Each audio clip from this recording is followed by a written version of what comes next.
Alors dans cette nouvelle leçon, nous allons regarder comment utiliser les fichiers, comment écrire dans un fichier, lire dans un fichier, très utile quand on veut sauvegarder des choses. Pour travailler avec les fichiers, nous allons utiliser donc une instruction d'abord qui s'appelle open pour ouvrir le fichier, puis on verra à la fin une instruction close, la méthode close plutôt, qui permet de fermer le fichier. Pour faire l'ouverture de fichier, donc on va utiliser open avec le nom du fichier et le mode derrière de ce que l'on veut faire, c'est-à-dire lire, écrire, ajouter. Donc ça va être de cette forme. Fichier, fichier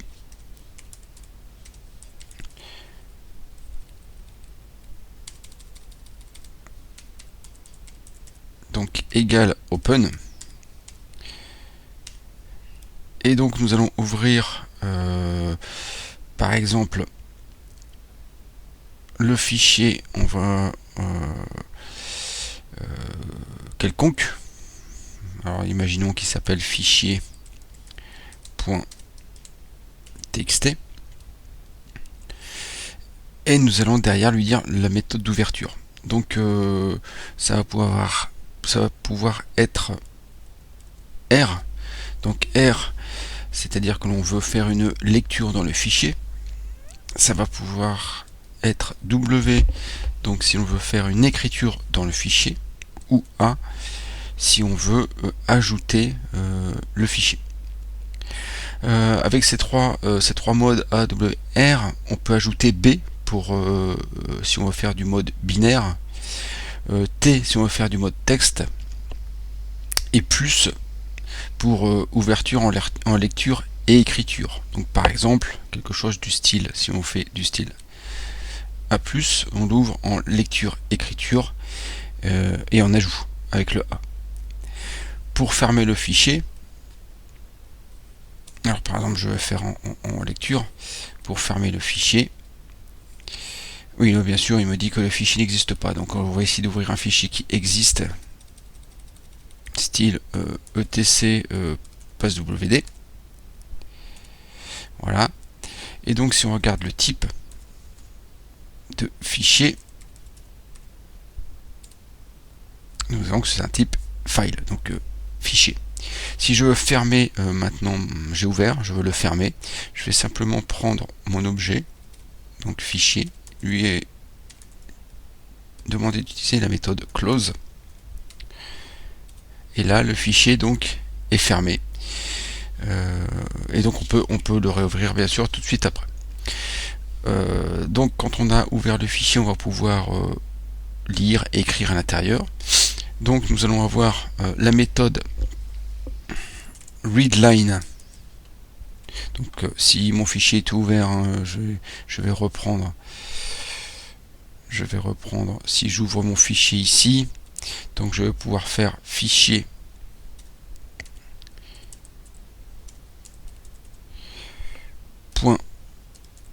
.readline sous cette forme. Donc là on va faire une lecture ligne par ligne, et cette méthode va nous retourner une chaîne de caractères de la ligne lue. Donc là, readline, ligne par ligne. Elle va s'arrêter dès qu'elle va rencontrer un fin de chaîne, un anti/n ou un anti/r anti/n. Et elle va renvoyer une chaîne vide quand on est arrivé à la fin du fichier. Donc on va commencer avec celui-ci. Donc je vais quitter, et ici je vais créer un fichier .txt, et dedans je vais mettre ligne 1, ligne 2, ligne 3, ligne 4 par exemple, je l'enregistre.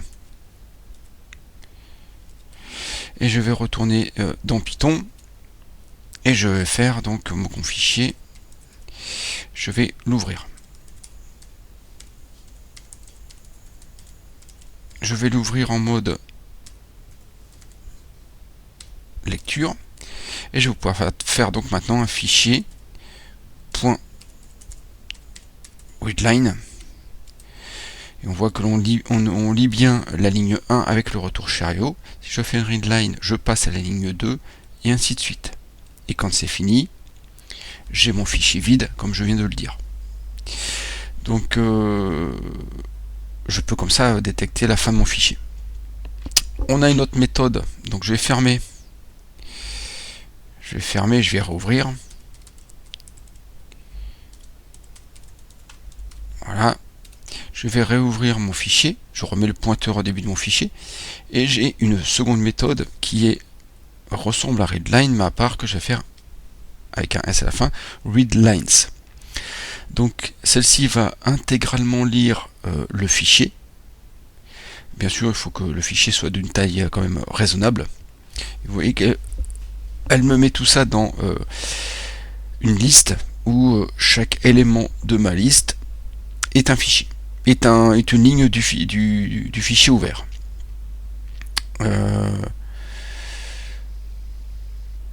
Je vais pouvoir utiliser, alors je vais refermer ce fichier, réouvrir avec ici et reprendre readlines. Je vais pouvoir lui dire je veux lire de 5 en 5. Je peux changer, maintenant je veux lire de 3 octets en 3 octets. Vous voyez donc, on lit bien chaque élément comme on veut. Donc si on ne met pas d'argument dans les parenthèses, on va prendre toute la ligne. Sinon on va prendre ligne par ligne. Donc je vais refermer et je vais réouvrir. Voilà. Je vais pouvoir faire des choses comme for ligne in, comment je l'ai appelé, fichier. Donc c'est itérable. Je vais faire print ligne.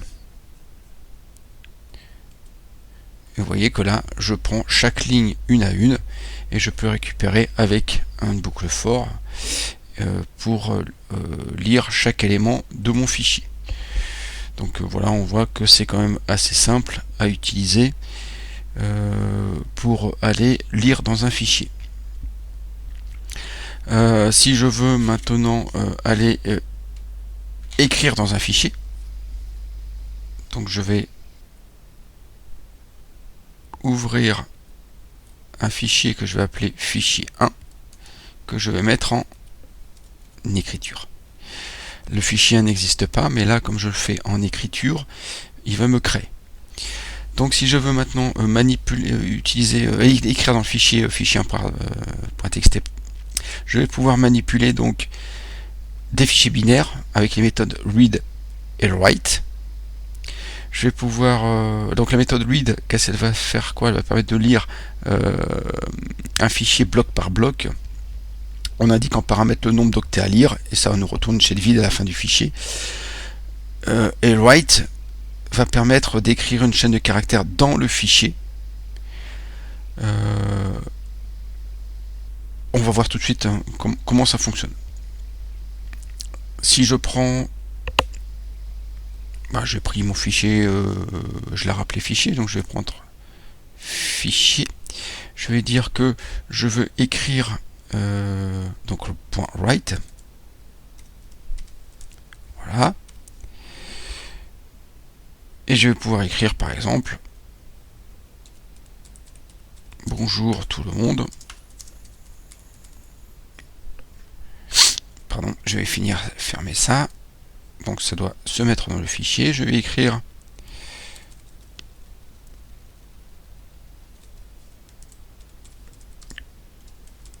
cours Python. Voilà. Et je vais pouvoir fermer. J'écris 2 lignes, on peut écrire autant qu'on veut. Je vais reprendre ça, je vais l'ouvrir. Je vais aller rechercher ce que j'avais fait tout à l'heure. Donc je vais faire l'afficher ligne après ligne.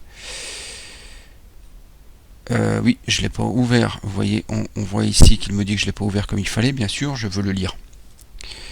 Je recommence. Je vais prendre mon for, je vais prendre mon print ligne.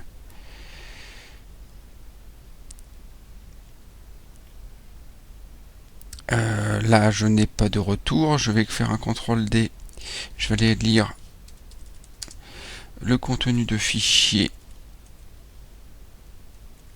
1. Je n'ai pas écrit dans fichier 1.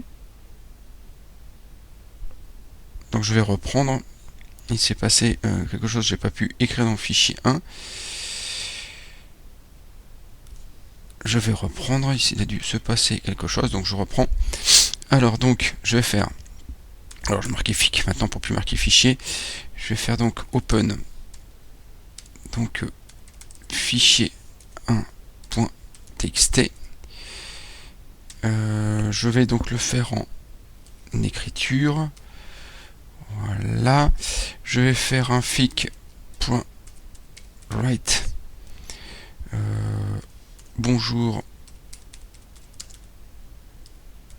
tout le monde. On va tout de suite regarder s'il a bien écrit.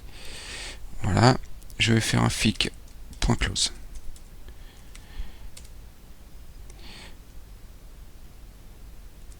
Et je vais aller lire mon fichier. Voilà, ça a bien pris.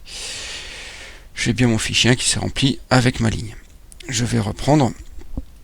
Donc je vais faire fic égale open de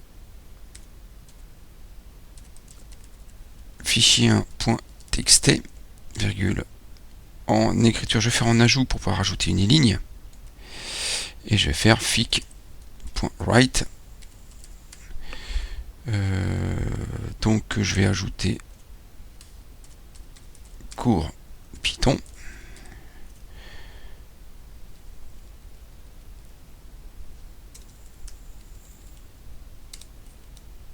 Voilà. Et fic.close. Je vais rouvrir en lecture et regarder. Je vais faire read lines. Voilà. On voit que j'ai bien ma ligne. Bonjour tout le monde, cours Python. Je peux reprendre. Alors qu'il est déjà ouvert, je vais le rouvrir en append.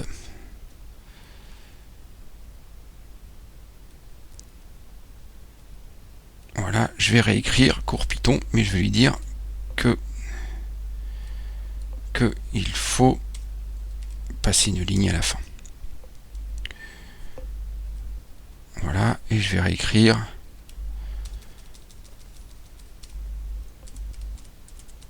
nouvelle ligne. Je vais pouvoir fermer ce fichier et le réouvrir pour regarder un peu ce qui se passe en faisant un fic.readlines. Et on voit bien que donc là, si on regarde ce que j'avais fait, j'ai marqué bonjour tout le monde, puis cours Python, mais je n'ai pas mis de retour à la ligne, donc il m'a écrit ça à la suite jusque là. Ici j'ai mis un retour à la ligne, donc j'ai une nouvelle ligne qui est apparue. Donc bien faire attention aux fins de chaîne pour savoir si on veut passer à la ligne ou pas.